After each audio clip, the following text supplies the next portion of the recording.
மாந்தராய் பிறப்பதற்கு மாதவம் செய்திட வேண்டும். அனைத்து பெண்களுக்கும் மகளிர் தின நல்வாழ்த்துக்கள். இந்த மகளிர் தினத்தில் நான் வைக்கப் போகும் முதல் கோரிக்கை, முன்னேற்ற பாதையில் நம் பாரதம். வருங்கால அரசாங்கமே சவாலை சந்திக்க தயாரா? என்ன வளம் இல்லை இந்த திருநாட்டில்? என் பிள்ளைகள் ஏன் கையேந்தனும் வெளிநாட்டில்? இப்போ நம்ம சொல்ல போகிற விஷயம் உங்களோட வளர்ச்சிக்காகத்தான். நீங்கள் யாரோட கையும் எதிர்பார்க்காம உங்கள் சொந்த காலில் நிற்கணும். அதற்காகத்தான் இந்த முதல் கோரிக்கை. எத்தனை கோடி திறமைசாலி பெண்கள் நம்ம நாட்டில் இருக்காங்க. ஆனால் கடைசி வரைக்கும் அவர்களோட திறமை அந்த வீட்டோடையே முடிஞ்சு போயிடுது. அதை வெளி உலகம் அறிய வேண்டும். அவர்களின் திறமைக்கு மதிப்பு கிடைப்பதுடன் அவர்களோட பொருளாதாரமும் வளர்ச்சி அடையணும். அதுவே எனது முதல் கோரிக்கை.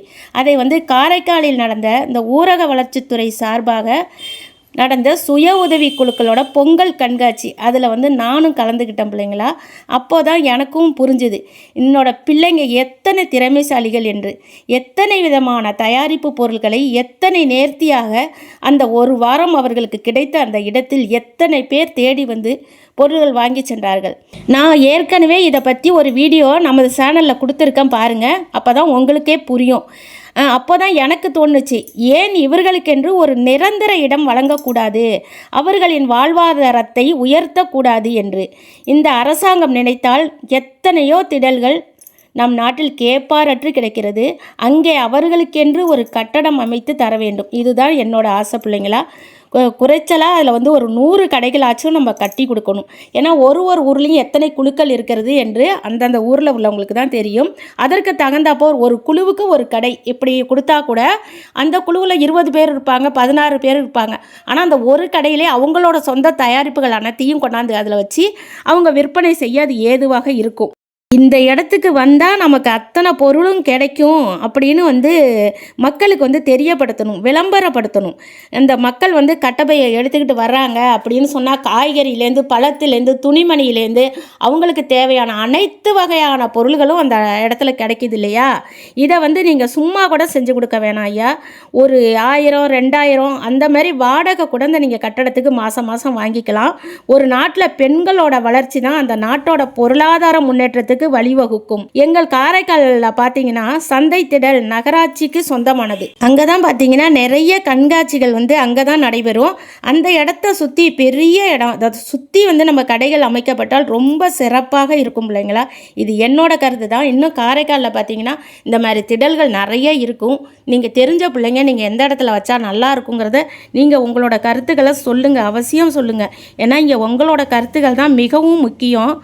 இந்த நடுவில் எந்த கண்காட்சி வேணாலும் நடக்கட்டும். ஆனால் அந்த ரவுண்டை சுற்றி நம்ம கடைகள் அமைக்கப்பட்டால் இந்த குழுவினர்கள் நல்ல விளம்பரமாக அது இருக்கும். அதே மாதிரி இந்த கண்காட்சிக்கு வரவங்க இவங்கள்ட்ட இருக்க பொருட்களையும் வாங்கிக்கிட்டு போவாங்க.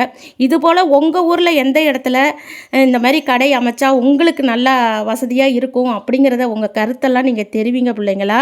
குழுவினருக்கு லோன் தருறது, பணம் கொடுக்கறது இதெல்லாம் ஒரு பெரிய விஷயமே இல்லையா. நிறைய அரசியல்வாதிகள் சலுகைகள் அறிவிச்சுக்கிட்டு இருக்கீங்க. ஆனால் அதெல்லாம் இது அவங்களோட வாழ்வாதாரத்தை மேம்படுத்தும்.